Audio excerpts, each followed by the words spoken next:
Welcome back everyone to the Vintage Sewing Machine Garage YouTube channel. You are looking at the white Model 510, a machine I have never touched before, never seen one of these before, but I have a client who brought me, they found this and wanted me to go through the machine. And I have now in my possession a user manual. A user manual, owner's manual to the white Model 510. I printed this thing off, and you know, earlier manuals were basically, there were fewer pages, but this thing is, you know, these later machines have a lot more features, and gosh, they just go on and on and on.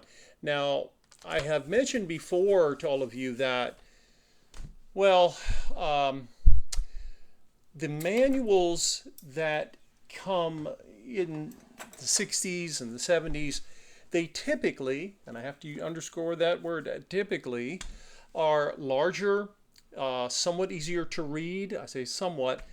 And then we have this one.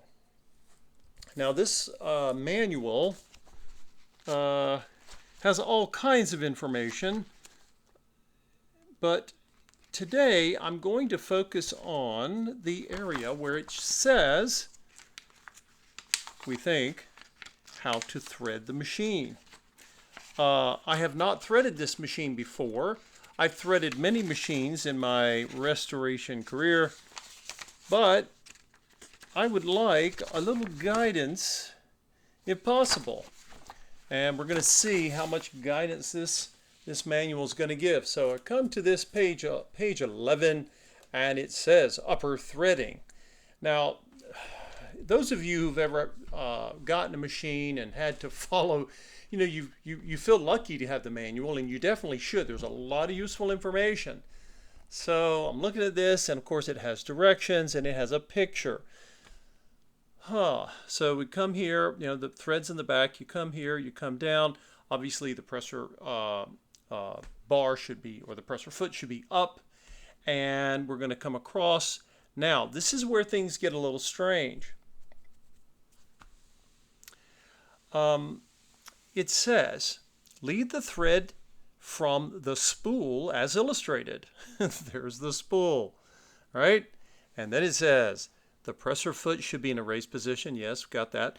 Lead the thread from the spool as illustrated. Draw the thread through the rear thread guide. That's right there. Then forward between the tension discs right here. Those are not too hard to spot. And down and around the check spring, up and around the take-up lever. Well, there's some problems here, folks, because it's not your normal thread paths that almost all vintage sewing machines have. Now, I say almost all. I know there are exceptions. So anyway, Kid says, okay, up and around the take-up lever, down through the thread guide on needle clamp, thread the needle from the front to the back. Okay, well, front to the back of the needle's fine. Okay, so I'm making this video because I can imagine if you don't have the manual to this machine, I had to pay for this manual, and if you don't have the manual, then it's going to be even stranger. But let's say you do have the manual. It's still not totally clear. But before we do that, let's go ahead and get our needle installed. That should not, hopefully, be too convoluted. Now, I've got a Schmetz needle here. I have different brands. I like Oregon, but I happen to have some Schmetz Universal size 16. And that's what I'm going to go with. Now, there's a needle in here. I don't know what size it is. The thread that I have is not particularly happy about going through it. It's probably a size 12. But I am going to, this needs a little oil too. I'm taking the old needle out, and I recommend that you do the same when you first get a vintage machine. This needle could be great or dull or tired, but you can't tell really from looking at it. So, you know, needles are not that costly. I always recommend changing the needle out. So we'll do that right quick. And before I tighten the thumb screw, I think a little drop of oil there would be quite useful. Machine will be grateful, and I will too. Okay, so again, it's not unusual by the time we get to even the late 60s or earlier for some of the European machines, but we're in the 70s. Most machines have shifted to threading front to back. So based on what we know of a needle, right? The needle has, there's the body of the needle, the shaft here in the center. On the body of the needle, there's a flat side. One side of it is flat, okay, and the rest of it's rounded. So you want that flat side facing the back. Those of you who have these machines won't need to. You'll already know this, right? And notice I'm going to push up, and here I can actually see where the needle's going to stop, right? Let's zoom in here because a lot of times you don't get to see this, and you really kind of have to sort of guess. But I want you to see something so you'll have a feel for it. If you look closely, lost my pointer. If you look closely right here, you're going to see a place where the needle is going up inside the needle bar, and then it stops because it's supposed to. You want to hold the needle, don't let go of the needle, and then snug your thumb screw. Okay, so that way your needle should be where it's supposed to be. We don't want to go in anywhere else. Okay, needle inserted. We should be okay there. All right, back to what we were trying to follow before. Okay, follow along with me, guys. This is my first time doing this. And we are going to see. I'm going to move the machine a little closer to us so we can look over the back of it here. All right, we have a double, a set of spool pins. So this machine was originally set up for dual needle, but that's not our main concern today. So I'm just going to choose one of these. It's made of metal. That's a great thing because they were moving to plastic in that area by the 70s. Okay, we're going to come over. I believe this piece here may have something to do with tensioning when we wind a bobbin, but I'm not totally sure, but we're not going to do that at the moment. We're going to grab one of these. We have two, by the way. There are two thread guides here, and I'm not sure. This one looks awfully tight. I wonder, no, it seems to be okay. I don't know if that got bent, but anyway, that's shouldn't really impact our ability to sew. All right, moving right along. What do we get? We're coming toward the front of the machine, and make sure, of course, you're going to have a space for two threads, but we'll come down here between right here on the left, and we're just going to let the thread come down.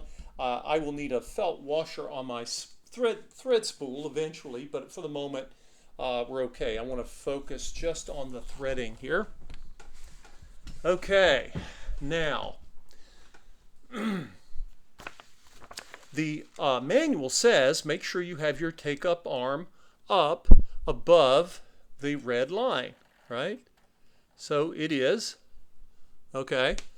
Now, this is where things are not all that clear because what this guide is telling us, the owner's manual, going back to that again, it says, draw the thread through the rear thread guide, forward through the tension disc. Okay, we've done that. But now things get a little strange because it says down and around the check spring. Well, which way? Because, you know, when you look at the diagram, I'll show this to you again, right? So look, you can see as the thread comes through the disc, right, and then it comes down, it says down and around the check spring. Well, we're going to find the check spring, but notice that the discs are to the left of the take-up arm, right?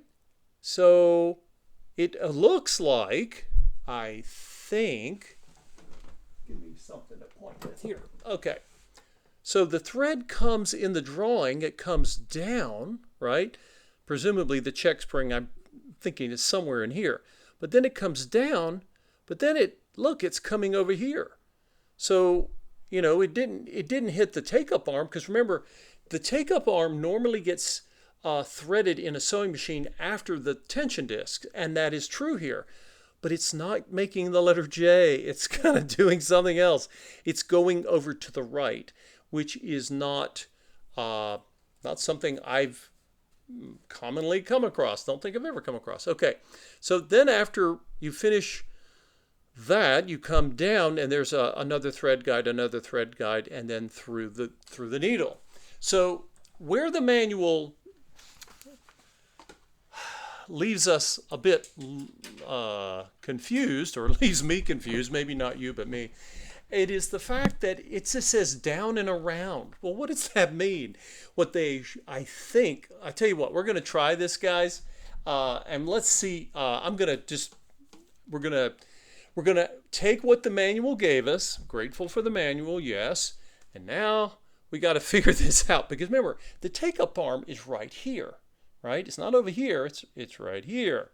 So if we come down, right?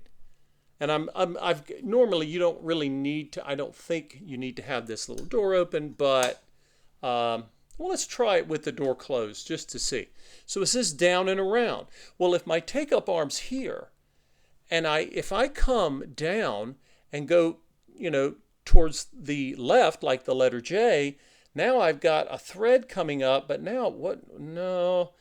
Threads going across each other sounds a little odd.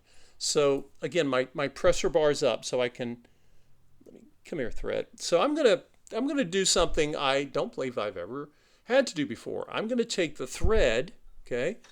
I'm gonna grab a hold of it so I don't lose, gotta have a little tension on it when I'm doing this. I'm coming down, okay? And I'm gonna come under it, but towards the right.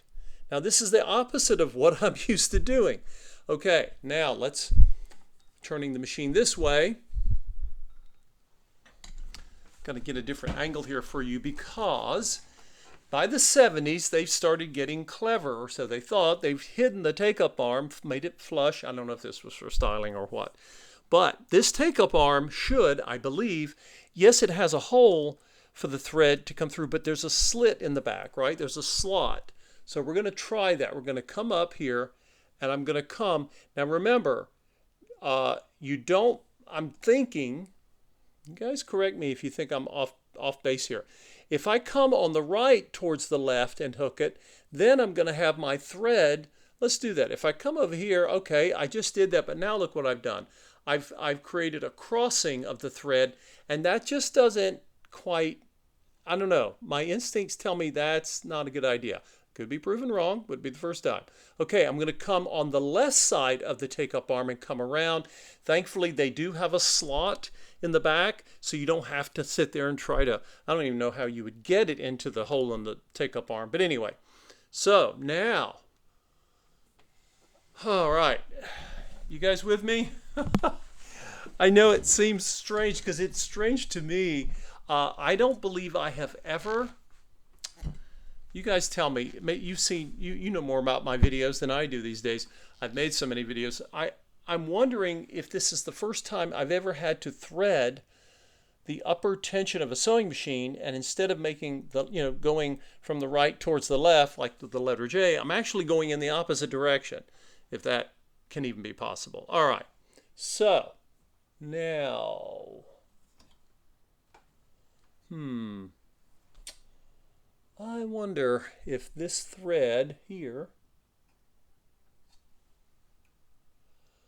really not sure why that clip is like that. All right, so here I am, and I've got my thread on the take-up arm, right, coming down, and then of course, going back to the manual, I remember this, but I wanted to show you guys. So then, right, you get your next thread guide, and where is that? That's right here, okay?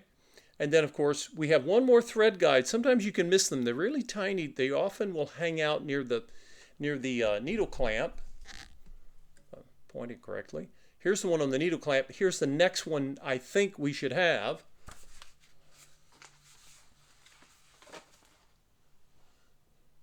So we're going to come down, and then we'll hit the next thread guide, that one last one at the needle.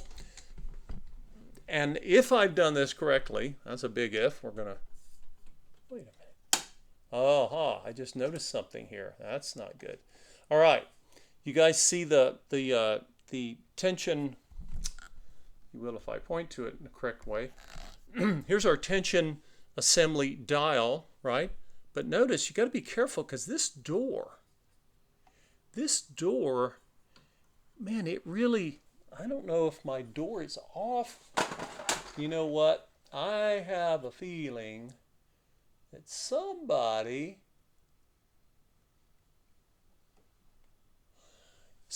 either bent this in some way if they laid it down when it was open, or let's look again. Look here. You guys see the screws? These screws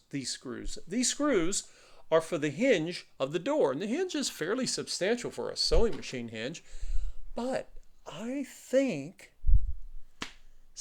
I see slots in here, which means that it may be adjustable. Let's take a look. Because that's just, it doesn't sit right with me for some reason. I'm just not sure. Ugh, boy. Wow. Okay. So, what was the goal here? The goal is to make sure, because right now, when I looked at this, I don't know if this will show up for you guys. I don't know if you can see this, but you see, before I loosen these bolts, the slot space was up here. But if I lower the door, then the slot space appears underneath the bolt. So let's try that, because I don't know.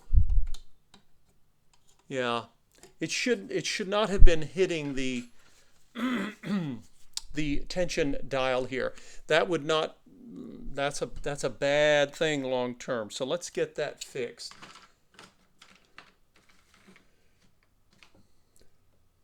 Any of you who have worked on your own machine you can probably relate to this. You know, you're in the process of doing one thing, like I'm just trying to get my machine threaded, and then, oh, okay, didn't know we had this going on. So I'm going to snug these bolts here, but not super tight, because I may have to adjust this again. But let's see. Now, what are we? Uh-oh.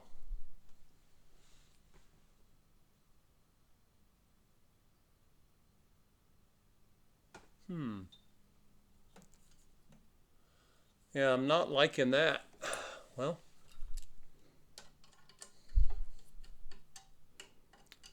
we'll have to go back and, yeah, something's not quite copacetic here.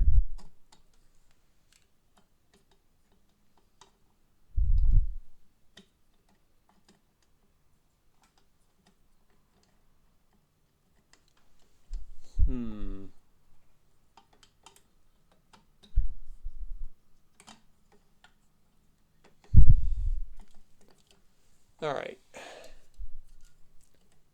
I'm going to put them back in the center here and see if we can get our door to close for us. Because something just, I don't know if it's, see the hinge also pivots back and forth, so it's very strange. And honestly, I've had side doors that were broken off, you know, like on some of the Singer Slant-O-Matics, but I don't think I've ever had one that wouldn't fit. This is very odd.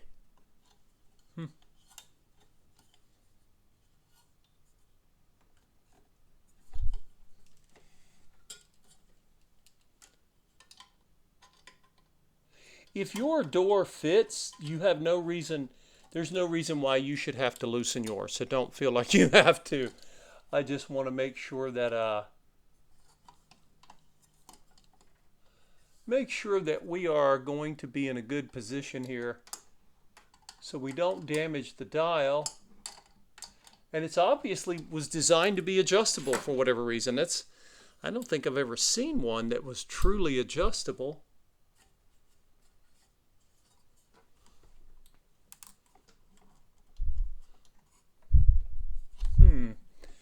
Well, if we lower it too much, then look there. Now the door has an obstruction. Well,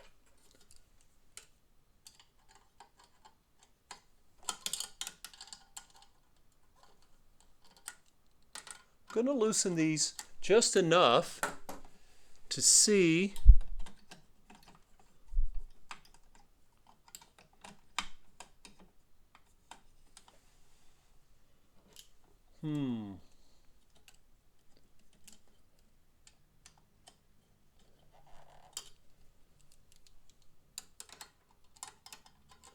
Well, who knew that there could be a video on adjusting the side door? All right. All right, I'm happier with this. Is our dial able to move? Yeah. Still not happy. All right. I'm going to make some adjustments to that in a bit. But first, I'd like to see if we can complete the threading. But that's the way it goes when you're, especially with a new machine, right? This is first time for me, maybe first time for you. Or maybe some of my viewers have this machine and you can teach us all something about it. All right, let's go ahead and front to back. Oh, look at that, first try. I do like, that's one of the things I like about the later designs, is that I personally find that threading front to back, which of course is the standard for, I think, all domestic sewing machines these days.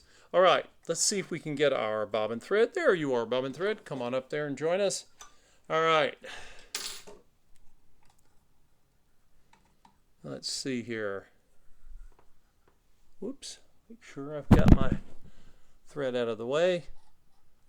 All right, my bobbin thread is coming along, and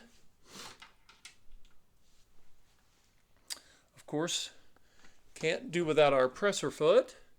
And this thumb screw for the presser foot was a little stiff when I took the foot off, and that's not surprising. It just, no one has bothered to take it off in many years, so that little drop of oil will help it wake up. Every part of a vintage machine often has to be woken up in its own right.